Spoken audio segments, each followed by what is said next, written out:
आज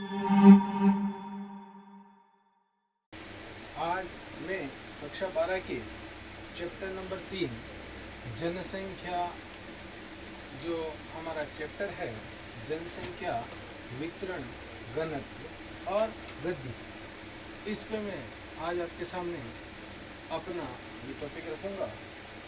मैं आपको बता दूं, इससे पूर्व मैंने जनसंख्या के वितरण और घनत्व संबंधी इससे पिछला जो वीडियो है उस पर मैंने बात की थी। आज मैं जो बात करने वाला हूँ जनसंख्या के जो विश्व में महाजन समूह हैं उस पर मैं चर्चा करूँगा।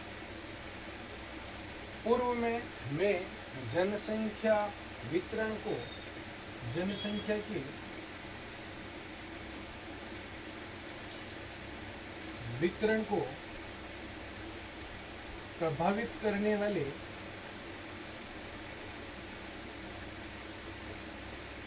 जो कारक है उस पर मैं बात कर चुका था। अब और मैंने जो जनसंख्या के वितरण को प्रभावित करने वाले कारक हैं उनमें मैंने आपको मुख्य रूप से 4 प्रकार बताए थे, एक या कारक बताए थे। एक मैंने विश्वव्यापी कारक बताया था, दूसरा मैंने प्रादेशिक कारक बताया था, तीसरा मैंने सांस्कृतिक कारक बताया था और चौथा मैंने आपको सामयिक कारक बताया था। तो मैंने आपको जनसंख्या के वितरण को प्रभावित करने वाले कारकों को बिल्कुल इस टॉपिक में समझा दिया था। अब आज का जो हमारा वीडियो है वो जनसंख्या के महासमूहों पर आधारित है, या कह दे कि जनसंख्या के महाजन समूहों पर आज हम बात करेंगे।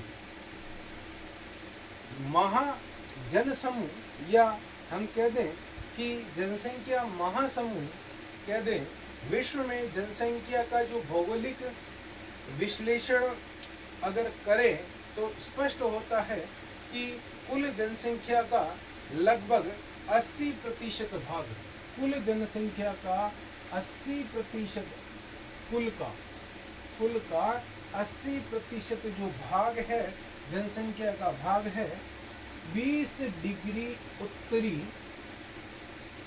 अक्षांश से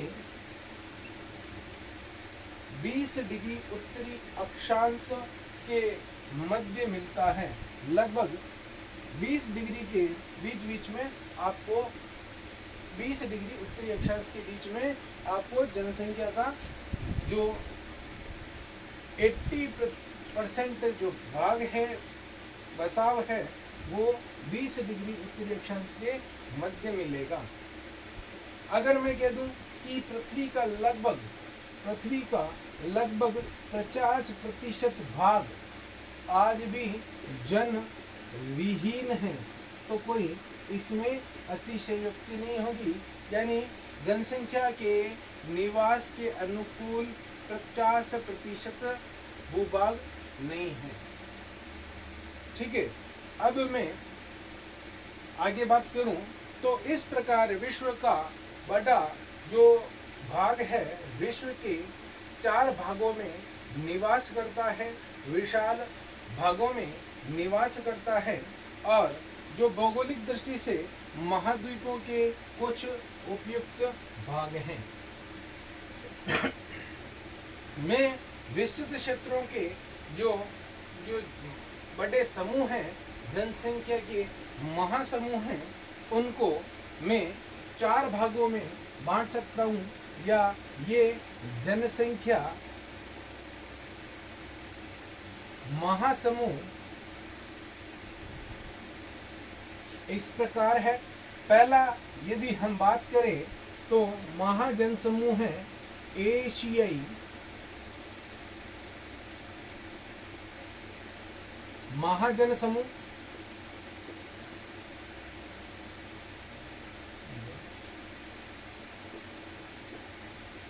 दूसरा यूरोपीय जनसमूह महा कह दें या जन कह दें, एक ही बात हो सकता है, ऐसा कोई विशेष नहीं। तीसरे पे मैं बात करूं तो तीसरा है अमेरिकी जनसमूह और चौथा और अंतिम है अफ्रीकी जनसमूह। तो जनसंख्या का जो विश्व में जनसमूह है वो मुख्य रूप से पहला एशियाई जनसमूह, दूसरा यूरोपीय जनसमूह, तीसरा अमेरिकी जनसमूह और चौथा अफ्रीकी जनसमूह है। तो विश्व की जनसंख्या का मैक्सिमम बसाव की बात करें तो ये चारों जो जनसमूह हैं वो रखते हैं या इनके अंदर जनसंख्या बसी हुई है। अब मैं सबसे पहले एशियाई जनसमूह पे बात करूंगा। तो हम जानते हैं कि एशिया जो महाद्वीप है उसमें सर्वाधिक जनसंख्या निवास करती है। अगर मैं आपको विश्व के मानचित्र में एक बार बता दूं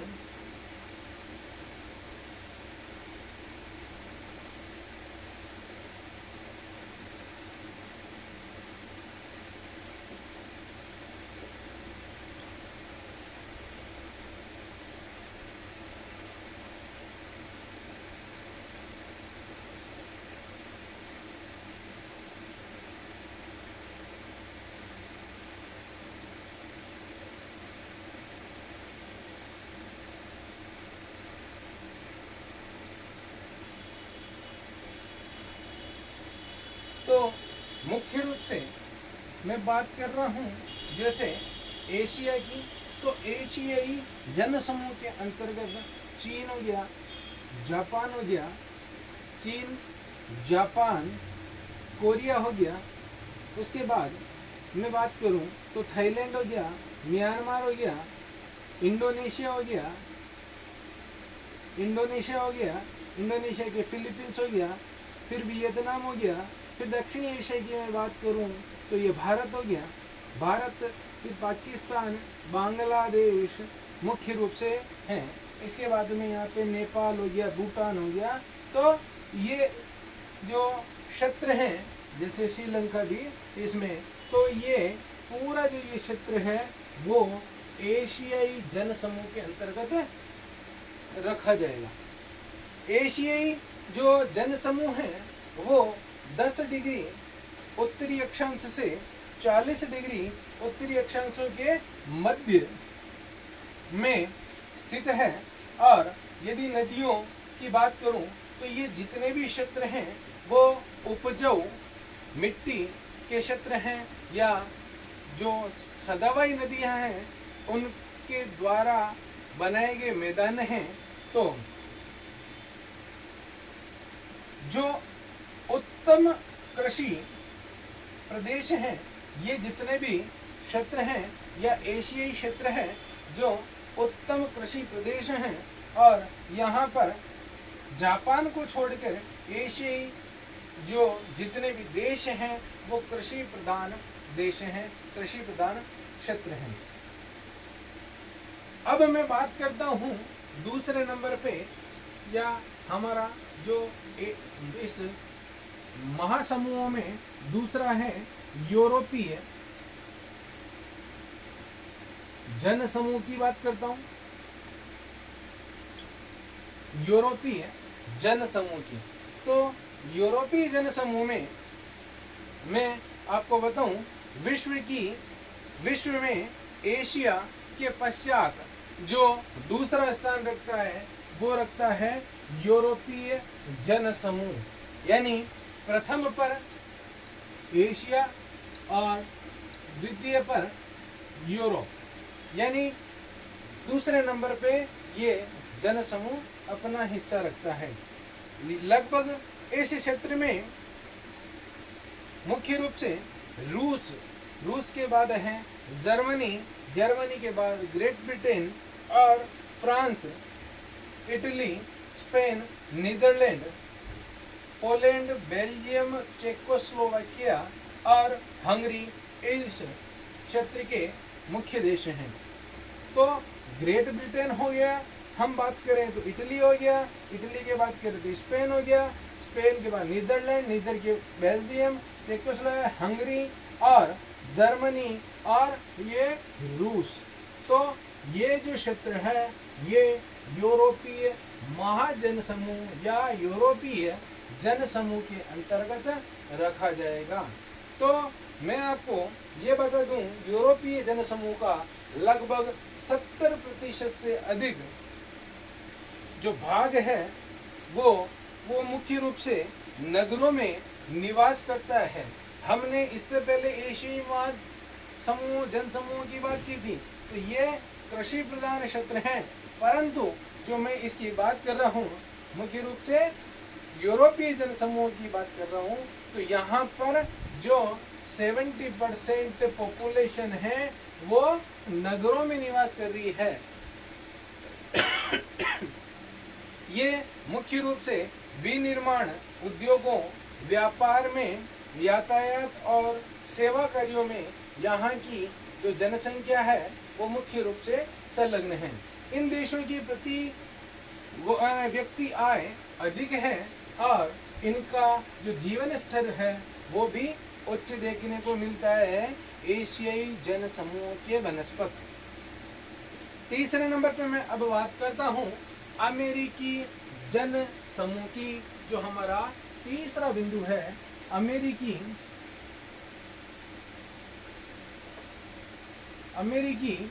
जनसमूह, जो हमारा तीसरा बिंदु है अमेरिकी जनसमूह। अमेरिकी जनसमूह का मुख्य विस्तार उत्तरी अमेरिका के उत्तरी पूर्वी यानी इस इलाके में उत्तरी पूर्वी भाग में है। ये विश्व का तीसरा तो अमेरिकी जनसमूह ये विश्व का तीसरा बड़ा जनसमूह है। उत्तरी अमेरिका में मुख्य रूप से संयुक्त राज्य अमेरिका का उत्तरी पूर्वी भाग और कनाडा का तटीय क्षेत्र मुख्य रूप से सम्मिलित है। विश्व का सबसे नवीन एवं विकसित ये जनसमूह है। यहाँ पर जनसंख्या या जनसमूह मुख्य रूप से 80% इस 80% जो जनसंख्या है वो लगभग 100 डिग्री पश्चिमी देशांतर से पूर्व में 30 डिग्री और उत्तर में 45 डिग्री 30 से 45 डिग्री उत्तरी अक्षांशों के बीच ये मुख्य रूप से इनका इस क्षेत्र इस जनसमूह का बसाव है। अगर मैं बात करूं तो यहाँ का जो कैसे डेवलपमेंट हुआ, यहाँ का विकास कैसे हुआ, तो जब यूरोप से लोग यहाँ पर आए और यहाँ पे आके बस गए तो वो तटीय इलाकों में ही मुख्य रूप से बसे और वहाँ पर इस क्षेत्र का धीरे धीरे इस प्रकार से विकास हुआ। जो अमेरिकी जनसमूह की जो अधिकांश जनसंख्या है वो मुख्य रूप से नगरीय, लगभग 75% लोग, लगभग 75% पॉपुलेशन नगरों में निवास कर रही है। यहाँ पे 70% जनसंख्या नगरों में निवास कर रही थी, यहाँ 75% जनसंख्या नगरों में निवास करती है। ये जनसमूह यूरोपीय जो जनसमूह है उससे अधिक विकसित और संपन्न हैं। तो हमारे 3 जनसमूह हुए, पहला एशियाई जनसमूह, दूसरा यूरोपीय जनसमूह और तीसरा अमेरिकी जन समूह। अमेरिकी जो ये जन समूह है, इसके अंतर्गत मुख्य रूप से रूस, अमेरिकी जो जन समूह है उसके अंतर्गत मुख्य रूप से संयुक्त राज्य अमेरिका एक महत्वपूर्ण केंद्र है, और यदि मैं बात करूं उसके बाद कनाडा और अन्य मेक्सिको, ये मुख्य देश हैं। अब मैं चौथा बात करता हूं अफ्रीकी जन समूह की। अफ्रीकी जन समूह,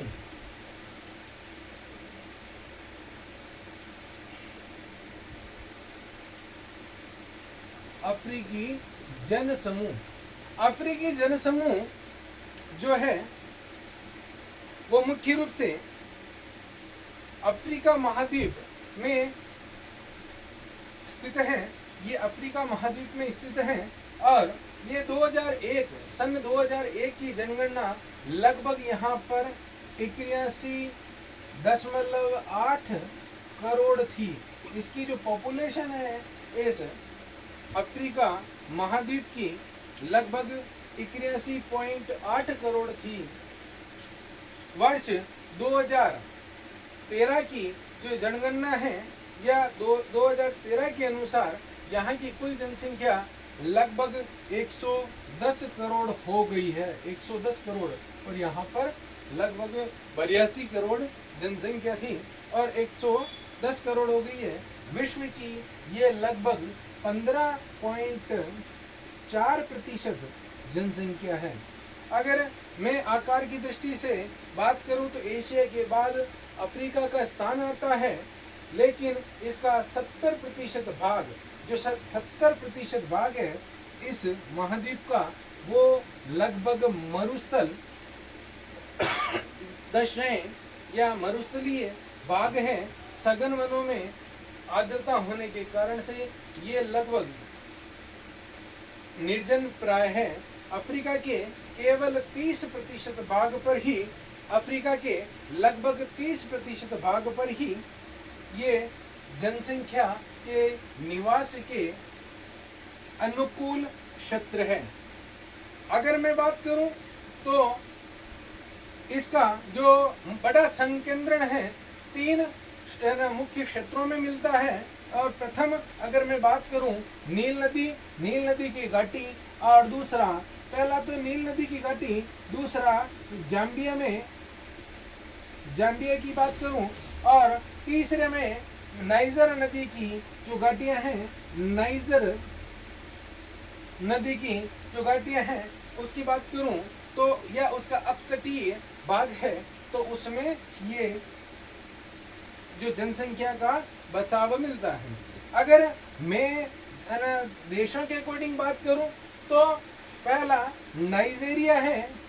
नाइजीरिया में पॉपुलेशन मिलती है, उसके बाद में इथोपिया में मिलती है, उसके बाद मिस्र में मिलती है, उसके बाद दक्षिणी अफ्रीका में मिलती है, और फिर तंजानिया हो गया, फिर यहाँ पे सूडान हो गया, तो कीनिया हो गया, या हम इसे केन्या भी बोलते हैं, और अल्जीरिया हो गया, अल्जीरिया, और मोरक्को और